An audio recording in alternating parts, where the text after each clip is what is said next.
Hi friends, welcome to my channel. Friends, आज की video में हम अब स्टॉक एप्लीकेशन में अगर आपको आईपीओ के लिए अप्लाई करना है तो आप किस तरीके से कर सकते हैं इसके बारे में एक ट्यूटोरियल देखने वाले हैं। तो सबसे पहले तो आपको लॉगिन करना है। अगर आप स्टॉक में अकाउंट ओपन नहीं किया है तो डिस्क्रिप्शन में लिंक है, वहाँ जाके आप अकाउंट ओपन कर सकते हो।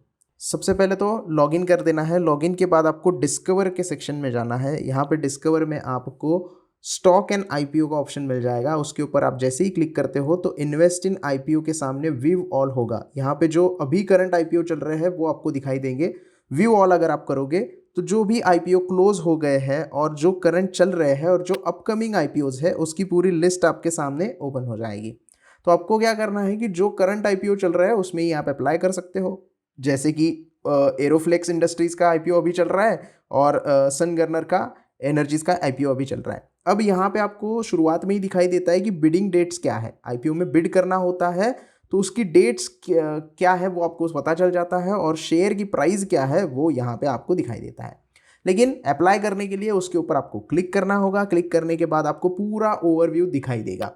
जैसे कि बिडिंग डेट्स यहाँ पे आपको दिखाई देगी, मिनिमम इन्वेस्टमेंट आपकी कितनी है, लॉट साइज कितने का है, इशू साइज कितने का है और कंपनी का प्रोफाइल क्या है, वो पूरी डिटेल्स आपको मिल जाएगी। किसी भी आईपीओ में अप्लाई करने से पहले उस कंपनी के बारे में टोटल पूरा जान लीजिएगा। उसके लिए आप यहाँ पे रीड मोर कर सकते हो, कंपनी के बारे में जान सकते हो, या फिर थोड़ा आप नीचे जाओगे तो यहाँ पे कंपनी का रेड हेरिंग प्रोस्पेक्टस होता है, जहाँ पे कंपनी ने प्रॉफिट कितना किया है, बैलेंस शीट कैसी है, कंपनी आईपीओ क्यों लाना चाहती है, इसकी पूरी डिटेल्स होती है, कंपनी का विजन वगैरह सारी डिटेल्स होती है। तो वो सारी चीज़ें आपको देखनी होती है। अगर कंपनी में अच्छा पोटेंशियल है तो ही उस आईपीओ में आपको अप्लाई करना होता है। तो ये आपके ऊपर है कि आप करना चाहते हो नहीं। आईपीओ एनालिसिस की हाइलाइट्स भी आपको अब स्टॉक ने यहाँ पे प्रोवाइड करके दिया है। की हाइलाइट्स में ये क्या मैन्युफैक्चर करते हैं, प्रोडक्ट यूज़ कहाँ कहाँ पे होते हैं, किस कंट्रीज़ में इनका एक्सपोजर है, रेवेन्यू कितना आता है, मैन्युफैक्चरिंग फैसिलिटी कितनी है, ये जो हाइलाइट्स होती है वो पूरी आपको यहाँ पे की हाइलाइट्स मिल जाती है। तो यहाँ पे भी आप थोड़ा नॉलेज ले सकते हो। लेकिन अगर आपको गहरा थोड़ा सा डिटेल एनालिसिस करना है तो आपको व्यू ये करना पड़ेगा, रेड हेरिंग प्रोस्पेक्टस इनका पढ़ना पड़ेगा। उसके बाद रजिस्ट्रेशन का आपको पूरा इंफॉर्मेशन यहाँ पे मिल जाता है और अप्लाई करने के लिए सिंपली आपको अप्लाई के ऊपर यहाँ पे क्लिक करना है। तो क्लिक करने के बाद यहाँ पे एक विंडो ओपन हो जाती है। तो पहले तो इन्वेस्टर टाइप आपको सिलेक्ट करना है। बहुत सारे जो रिटेलर होते हैं वो इंडिविजुअल में ही अप्लाई करते हैं, क्योंकि क्या होता है कि अगर आप रिटेल इन्वेस्टर हो यानी कि आप छोटी अमाउंट इन्वेस्ट करते हो तो इंडिविजुअल में ही आपको करना है। अगर आप बड़े इन्वेस्टर हो, एचएनआई हो, तो आपके लिए अलग सा यहाँ पे प्रोसेस होता है। तो उसके बाद इंडिविजुअल यहाँ पे सिलेक्ट करना है और यहाँ पे आपको बिड लगानी होती है। मैक्सिमम 3 बिड आप लगा सकते हो अलग अलग प्राइस के ऊपर। लॉट साइज आपको एक ही रखना है। अगर एक लॉट में काम करना है तो एक लॉट लेना है तो एक ही लॉट आप यहाँ पे कर सकते हो। यहाँ पे दिया गया है कि एक lot is equal to 130 share. तो यहाँ पे एक का मतलब एक शेयर नहीं होता, 130 शेयर होगा, जो भी लॉट साइज होगा उसके हिसाब से। उसके बाद यहाँ पे आपको क्या करना होता है, प्राइस रेंज दी गई है 102 रुपये से 108 रुपये पे। अब हमेशा क्या करना है, आपको apply eight cut off price करना है। तो झंझट नहीं होगा, जो भी कट ऑफ होगा उसके ऊपर आपका आईपीओ लगने के चांसेस बढ़ जाते हैं। मैं ये नहीं कहता कि 100% लग ही जाएंगे, लेकिन ये आपको सिलेक्ट करना होता है। अब ये तो एक बिड लगा दी।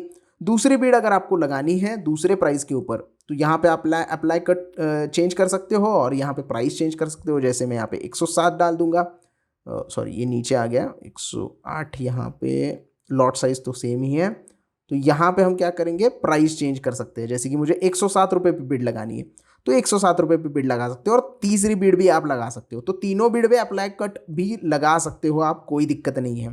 तो 3 बिड आप लगा सकते हो। लेकिन 3 बिड लगा रहे हो इसका मतलब ये नहीं कि 3 लॉट आप अप्लाई कर रहे हो अलग अलग तरीके की। 3 बिड लगा रहे हो, जिस बिड में से आपका अप्लाई हो जाएगा वो बिड आपकी कंसिडर की जाएगी। तो पैसे उतने ही देने हैं, 14,040। अब आप कहोगे कि मिनिमम अमाउंट अलग लिखाया था। मिनिमम अमाउंट जो होता है वो 102 रुपये प्राइस के हिसाब से आपको दिया जाता है। मैक्सिमम अमाउंट 108 रुपये के हिसाब से 130 क्वांटिटी में कितने होंगे वो आपको बताया जाता है। तो ये सारी चीज़ें कंप्लीट करनी है। फिलहाल तो एक ही बिड लगा देते हैं हम। मैंने totally actually to be very frank कि मैंने अभी तक एनालिसिस नहीं किया है, फिर भी मैं आपको प्रोसेस करके यहाँ पे दिखा रहा हूँ। तो कंटिन्यू करना है। कंटिन्यू के बाद आपको यहाँ पे एक्सेप्ट एंड कंटिन्यू टर्म्स करना है। उसके बाद ये कंफर्म हो जाएगा और यहाँ पे यूपीआई आईडी एंटर करना है। आपके जो भी यूपीआई डिटेल्स हैं, जैसे कि आप भीम ऐप यूज़ करते हो, आप फ़ोन पे यूज़ करते हो, आप गूगल पे यूज़ करते हो, तो उसके जो भी आईडी होगा वो आपको यहाँ पे एंटर करना होगा। उसके बाद आपको कंटिन्यू करना है। कंटिन्यू करने के बाद आपके मोबाइल के ऊपर फोन पे, जी पे या फिर भीम ऐप पे एक अप्रूवल का नोटिफिकेशन आएगा। वो नोटिफिकेशन ऐप को अप्रूव करना है। उसके बाद ही आपकी ये जो अमाउंट है वो बैंक में से ब्लॉक हो जाएगी। ध्यान रखिए, अकाउंट से पैसे कट नहीं होते, सिर्फ ब्लॉक होते हैं। ब्लॉक कब तक होते हैं? जब तक अलॉटमेंट डेट नहीं आती। अब अलॉटमेंट डेट पहले से ही तय होती है। उस दिन क्या होता है, अगर आपको आईपीओ मिल गया, अलॉटमेंट मिल गई, तो आपके पैसे कट हो जाएंगे और दूसरे दिन आपके अकाउंट में शेयर्स आ जाएंगे और लिस्टिंग में जो भी गेन होगा, जो भी लॉस होगा, वो आपको वहां पे दिखाई देगा। अगर अलॉटमेंट नहीं आती है, मान लीजिएगा 7 दिन का वक्त होता है, 7 दिन के बाद अगर अलॉटमेंट आपको नहीं मिलती है तो 8वें दिन आपके ब्लॉक हुए जो पैसे हैं वो रिलीज हो जाते हैं, वो आप यूज कर सकते हैं। लेकिन आपके अकाउंट में ही इतने पैसे हैं और वो ब्लॉक हो गए तो आप आपका अकाउंट एक्सेस नहीं कर सकते, मतलब माइनस में चला जाएगा, क्योंकि ब्लॉक अमाउंट आप यूज नहीं कर सकते। तो ये सारी प्रोसीजर होती है आईपीओ अप्लाई करने की। जब तक आप फोन पे, भीम ऐप पे या फिर गूगल पे जो भी आईडी आपने यूपीआई का दिया है उसके ऊपर नोटिफिकेशन को अप्रूव नहीं करते हो, तब तक आपका आईपीओ अप्लाई नहीं होता है। एक बार वो अप्रूव कर दिया तो आपका आईपीओ अप्लाई हो जाता है और अलॉटमेंट तक आपको वेट करना होता है। अलॉटमेंट मिल गई तो शेयर्स मिल जाते हैं। फिर आप वो डीमैट अकाउंट से जिस दिन लिस्टिंग होगी उस दिन लिस्टिंग भी उसी दिन भी बेच सकते हो, या फिर होल्डिंग में आपके आ जाएंगे तो आप उसको लॉन्ग टर्म के लिए भी होल्ड कर सकते हो। तो ये पूरा प्रोसेस होता है अगर आपको अपस्टॉक्स में आईपीओ को अप्लाई करना है। अब मैंने यहाँ पे पूरी प्रोसेस क्यों नहीं दिखाई, क्योंकि पूरा रिसर्च मैंने नहीं किया है। तो आपको रिसर्च करना चाहिए, ये मुझे बताना था at the end of the video, इसकी वजह से मैंने पूरी प्रोसेस नहीं की है। कोई बता रहा है इसकी वजह से आप यहाँ पे आईपीओ में अप्लाई मत करना। वीडियो अगर अच्छा लगा हो तो प्लीज़ लाइक कर देना, वीडियो को ज़्यादा से ज़्यादा शेयर करना। अगर अभी भी कोई डाउट है आईपीओ को लेके तो मुझे कमेंट सेक्शन में पूछ सकते हो और चैनल को सब्सक्राइब करना ना भूले। धन्यवाद।